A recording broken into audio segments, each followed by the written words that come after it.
Kalau kita bicara kerajaan Allah dan kebenarannya, tadi kita bicara hidup dan tubuh.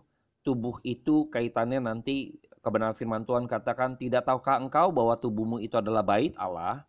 Maka kalau kita tahu bahwa kita sudahkah dalam bait ini nih, tubuh ini yang ada bait Allah ini, sudahkah benar-benar Allah merajai, Allah ada di dalam kehidupan saya yang saya hidupi ini, dalam tubuh yang sementara ini yang adalah bait Allah? Sudahkah benar-benar Allah merajai, menjadi raja atas kehidupan saya? Sudahkah kebenaran itu benar-benar sudah kita taat pada kebenaran yang sejati itu, sehingga kita masuk di dalam kehendak dan rencana Tuhan? Sudahkah kita memiliki pengenalan ini? Sudahkah kita merelakan diri kita untuk dituntun pada kebenarannya, masuk dalam kehendak dan rencana Allah? Nah, ini menjadi tugas pergumulan kita sebenarnya. Jadi saya berharap kita mengerti, mengenal. Marilah kita hidup mau dipimpin oleh kebenaran yang sejati. Bongkar dahulu bila ada kebenaran-kebenaran yang mungkin kita pernah dengar gitu ya, yang kelihatannya kebenaran gitu ya. Sekarang mari kita melek, mohon Roh Kudus pimpin setiap kita. Kita bongkar semua, lalu kita letakkan kembali kebenaran yang sejati, sehingga hidup Anda dipimpin, dituntun oleh kebenaran sejati tadi. Sekarang kita hidup mau dirajai, Kristus boleh merajai, Tuhan boleh, Allah Bapa boleh merajai kehidupan kita. Jadi ketika dalam hidup kita, kita rela diri kita, sehingga kita tahu bahwa ini maksud rencana Tuhan, ini masuk dalam kehendak Tuhan, maka kita merelakan diri kita untuk masuk di dalam penderitaannya, pikul salib yang adalah kemuliaan di mata Allah Bapa, tapi suatu penghinaan di dalam pandangan dunia. Itu berbeda sekali. Nah, sekarang bagian kedua ini saya akan masuk ke dalam pandangan-pandangan yang berbeda sekali. Ketika Anda tahu hidup kita dipimpin oleh kebenaran, ketika kita sudah mengenal Allah yang dengan kebenaran tadi, yang sejati tadi, maka kita akan dipimpin oleh kebenaran itu sendiri, sehingga kita mengerti, mengetahui kehendak Tuhan dalam kehidupan kita, sehingga kita bisa menerima apapun yang terjadi dalam kehidupan kita, kita mampu untuk menjalankan sekalipun itu di dalam satu kesengsaraan atau kesulitan yang luar biasa, karena kita tahu kita sedang di dalam rencana Allah. Nah, ini kita harus bisa mengerti ini. Jadi ketika misalnya Anda dan saya di dalam hidup kita ini, sepertinya kok kita sudah berusaha begitu rupa, kita sudah mati-matian kok, sepertinya tanda petik gitu ya. Takdir mengatakan kita harus tetap hidup dalam kesulitan atau kesusahan. Jikalau kesulitan dan kesusahan itu adalah rencana Tuhan, itu adalah kehendak Tuhan, maka Anda dan saya sedang memikul salib yang adalah kemuliaan daripada Tuhan. Kita masuk dalam rencana Tuhan.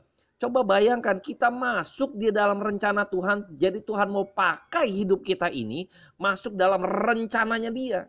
Bukankah ini sebuah kemuliaan yang harus kita pikirkan benar-benar, yang dipandang oleh dunia itu bukan sesuatu yang hina, itu sesuatu yang tidak baik, itu sesuatu yang kayaknya buruk, itu sesuatu yang tanda petik mungkin bukan dari Allah gitu kan. Ini banyak dijual oleh beberapa pengajaran gitu ya, yang tidak menerima bahwa kesulitan kesusahan itu tanda orang bukan dari Tuhan, tanda tidak diberkati Tuhan. Kita beriman yang salah, maka demikian. Itu salah mereka justru. Kalau kita sudah didirect oleh kebenaran, lalu kita bisa masuk ke dalam rencana Tuhan, kita mengetahui kehendak Tuhan, lalu kita mau rela diri kita, hidup kita ini masuk dalam rencana Tuhan, apapun, baik itu kesulitan, kesusahan, maupun juga di dalam kelimpahan gitu ya. Justru dalam kesulitan, justru kita bisa melihat ketika hidup Anda dan saya masuk di dalam maksudnya Tuhan dan ada tujuan yang daripada Tuhan, maka kita sedang di dalam kelimpahan Tuhan. Sekalipun mungkin kita hidup susah atau sulit, atau dalam kemiskinan, dalam kesengsaraan begitu rupa. Tapi kalau itu maksud Tuhan, kalau itu maksud dan kehendak Tuhan, bahwa itu ada rencana Allah, maka kita sedang berada di dalam kemuliaan dan kelimpahan yang sesungguhnya. Kita pernah mendengar bahwa Lazarus si pengemis gitu ya, dan orang kaya. Kita tahu akhirnya di dalam Lukas 16, Bapak Ibu bisa baca, akhirnya kita tahu bahwa Lazarus yang miskin akhirnya memperoleh tempat di dalam pangkuan Abraham. Sedangkan orang kaya yang dalam hidupnya sementara itu akhirnya mendapat tempat di mana? Api neraka yang kekal. Justru kesengsaraan yang kekal dia masuk. Lazarus yang miskin di dalam hidupnya yang sementara ini, di dalam Tuhan izinkan masuk dalam kehendak dan rencananya. Lihat tuh. Jikalau itu masuk dalam kehendak dan rencana Tuhan, Tuhan sedang pakai hidup Lazarus yang sementara itu menjadi seorang yang miskin untuk menegur orang kaya tersebut. Tapi orang kaya tersebut tidak sadar. Tapi Lazarus dalam hidup mungkin menerima sesuatu yang tidak menyenangkan. Tapi kalau masuk dalam rencana Tuhan, justru yang dipandang dunia itu hina, itu justru dipandang di mata Tuhan itu sebuah kemuliaan. Dan Tuhan genapi itu, dan Tuhan bayar itu di dalam apa? Kekekalannya. Maka murid-murid diajak untuk berpikir, nih pandangan Allah seperti ini, yang disebut kemuliaan itu seperti apa, yang kelimpahan daripada Tuhan itu seperti apa, berkat daripada Tuhan itu apa. Dari menurut sudut pandang Tuhan. Jadi jangan sudut pandang dunia. Seringkali gereja mengajarkan dari sudut pandang dunia. Selalu bersifat duniawi atau sekuler gitu ya. Kalau kita sudah bicara gereja, church. Jadi kita nggak bisa lagi pakai pandangan dunia. Karena pandangan dunia sangat bertentangan dengan pandangan gereja. Jadi ini berbeda. Pandangan dunia tidak sama dengan pandangan Alkitab, firman Tuhan. Saya harap kita ini memiliki pergumulan yang bersifat hal-hal demikian. Jadi kita kadang menjadi orang Kristen, mungkin hari ini begitu keras khotbahnya gitu ya. Saya sharing, saya rindu cuman mau menyadarkan bahwa sesungguhnya ini PR bagi setiap kita, pekerjaan setiap kita nih, para penginjil nih, berusaha begitu lebih ngotot lagi. Karena banyak orang yang ngajar salah terus mereka begitu giat. Jadi kita yang tahu kebenaran harus lebih giat daripada mereka. Jadi kita harus benar-benar, sekarang saya harus benar-benar ngotot juga untuk bisa membongkar pemikiran-pemikiran kita yang mungkin saat ini salah, yang sudah dicekoki dengan kebenaran-kebenaran yang salah, yang mirip dengan kebenaran-kebenaran sepertinya, tapi sebenarnya yang tidak diajarkan oleh Tuhan, yang ditekankan terus hal-hal yang sifatnya jasmania dan bersifat duniawi dan sekuler. Dan mungkin hari ini kalau kita sadar, bersyukur pada Tuhan. Yuk mari relakan hatimu untuk dibongkar, relakan pemikiranmu untuk dibongkar oleh kebenaran firman Tuhan. Yuk mari melek firman Tuhan. Jangan percaya omongan saya, tapi percayalah perkataan Allah. Yuk buka Alkitabmu, buka firman Tuhan. Lihat semua pengajaran firman Tuhan. Apakah Tuhan pernah menjanjikan kepada murid-muridnya, orang yang percaya pada dia, dengan hal-hal yang menekankan kepada satu yang bersifat jasmania tadi? Jawabannya tidak akan. Anda tidak akan menemukan itu. Anda akan terus cari, dan yuk relakan sekarang dirimu diubah oleh kebenaran firman Tuhan. Mari kita sama-sama bergumul untuk hal ini. Sesungguhnya kalau kita mengenal Allah, mengenal kebenaran, kita di dalam hidup yang sementara ini, Tuhan berikan kesempatan untuk kita bisa menikmati kekekalan ya, menikmati unsur yang bersifat kekekalan yang bisa kita nikmati di dalam dunia yang sementara itu. Apa itu?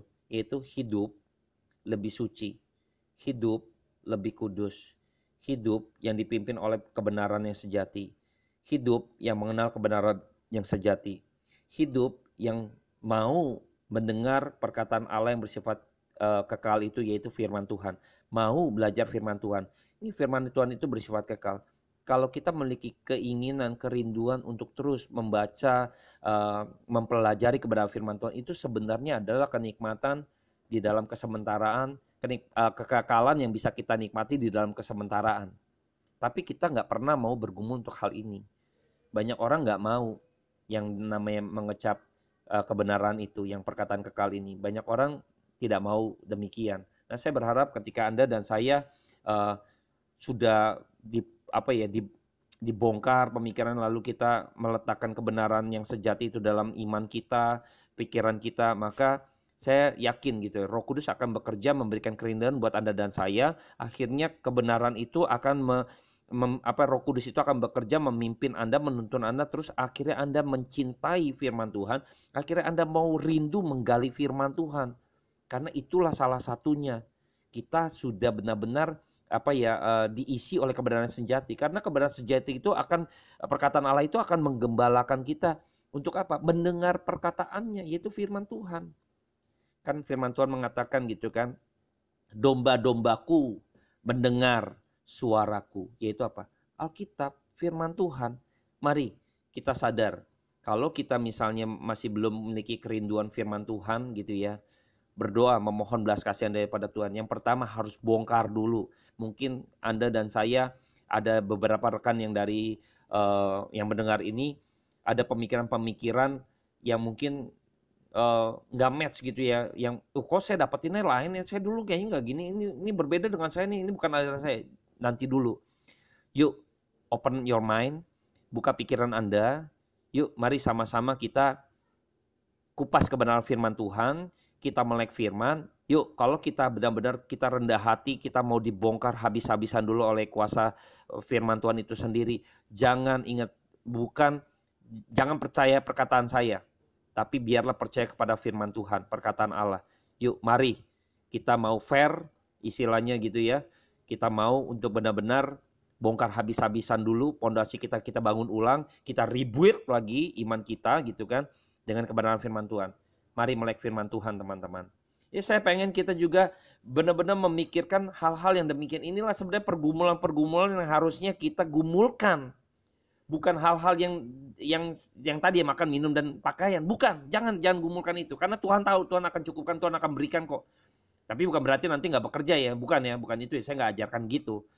Tuhan akan itu bukan core-nya gitu loh. Jadi orang Kristen tuh itu bukan pergumulan yang harus digumulkan itu. Tuhan juga tahu. Nanti Tuhan berikan, lihat aja nanti Tuhan buka jalan. Yang penting kamu merelakan hidupmu untuk masuk dalam kehendak Tuhan dan rencana Tuhan. Kalau kamu sudah rela hidup, kalau kamu hidup, kita sudah mengenal Allah, sudah dituntun, maka kebenaran akan menuntun hidup kamu. Hidupmu dan saya akan dituntun oleh kebenaran itu sendiri untuk kita mengetahui, mengerti maksud dan rencana Tuhan dalam hidup saya yang sementara ini, sehingga Anda diberikan kemampuan untuk rela masuk dalam rencana dan kehendaknya tadi dalam kehidupan kita. Apapun yang terjadi, entah kesulitan, kesusahan, kesengsaraan, atau apapun, justru di situ kita menikmati betapa Tuhan berikan kelimpahan. Disitulah berkat Tuhan. Ya mungkin pandangan dunia berbeda. Berkat Tuhan adalah ketika kita bisa bersama-sama Tuhan, mendapat kesempatan masuk dalam rencana Tuhan, masuk dalam kehendak Tuhan, sekalipun harus menjadi orang yang dalam kesulitan tertentu. Misalnya orang miskin, entah kita juga mungkin orang yang penuh dengan kesengsaraan dalam hidup. Ini saya nggak bicara kalau kita miskin gara-gara masalah manusia itu sendiri ya. Misalnya kalah judi gitu kan, hidup nggak benar, mabok-mabokan, terus akhirnya uang habis jadi miskin. Nah itu case-nya berbeda. Itu bukan itu yang saya maksudkan. Tapi ketika Anda dan saya sudah emang Tuhan tentukan demikian, kita sudah mencoba lain sebagainya, tapi emang Tuhan, kita tahu bahwa Tuhan menghendaki hal demikian, maka relakanlah hidupmu, relakanlah hatimu untuk masuk dalam kehendak dan rencana Tuhan. Kita akan benar-benar bisa rela. Sama seperti ketika Abraham diminta Ishak, maka Abraham pun rela untuk bisa melepaskan atau memberikan Ishak kepada Tuhan untuk dipersembahkan. Harap kita juga demikian. Sama seperti Kristus sudah menjadi teladan. Dia rela masuk dalam kehendak dan rencana Allah Bapa. Karena dia tahu dan mengenal Bapa, dan dia tahu rencana Tuhan Allah Bapa dalam dirinya, dan dia menggenapi dan rela untuk masuk dalam rencana dan kehendak Allah Bapa. Ini poin penting. Ya, saya berharap Anda dan saya mau terus bergumul untuk hal-hal yang demikian. Baik, malam hari ini saya tutup. Biarlah kebenaran firman Tuhan yang boleh kita dengar sama-sama membakar kembali iman kita, kerohanian kita. Mari kita berdoa. Bapa dalam surga, terima kasih buat kebaikan Tuhan pada malam hari ini yang sudah memberikan pemahaman baru. Bapa, hamba-Mu berdoa, kiranya buat setiap teman-teman, rekan-rekan, saudara-saudara yang dikasihi dalam Kristus, boleh merelakan dirinya untuk dibongkar dalam pemikiran-pemikiran yang mungkin ada hal-hal yang salah. relakan hatinya Roh Kudus bekerja atas setiap mereka, agar mereka merelakan dirinya untuk kembali dibangun kembali, rebuild kembali iman mereka dengan pemahaman-pemahaman yang bertanggung jawab, yaitu firman Tuhan sendiri. Kamu berdoa terbatas dalam setiap perkataan, tapi biarlah Engkau pakai renungan-renungan ini, firman Tuhan yang boleh dibatasi oleh media saja, tapi penuh dengan urapan Tuhan, sehingga membukakan bagi setiap mereka, dan mereka memberi diri untuk rela dibentuk, dibangun kembali iman mereka, sehingga mereka mengetahui kehendak Tuhan dan mengetahui rencana Tuhan, sehingga merelakan hidupnya bagi kemuliaan Tuhan. Terpujilah nama Tuhan, kekal selamanya sampai selama-lamanya. Amin. Terima kasih Bapak Ibu, rekan-rekan semua. Ibadah HFM pada malam hari ini sudah selesai. Tuhan Yesus memberkati.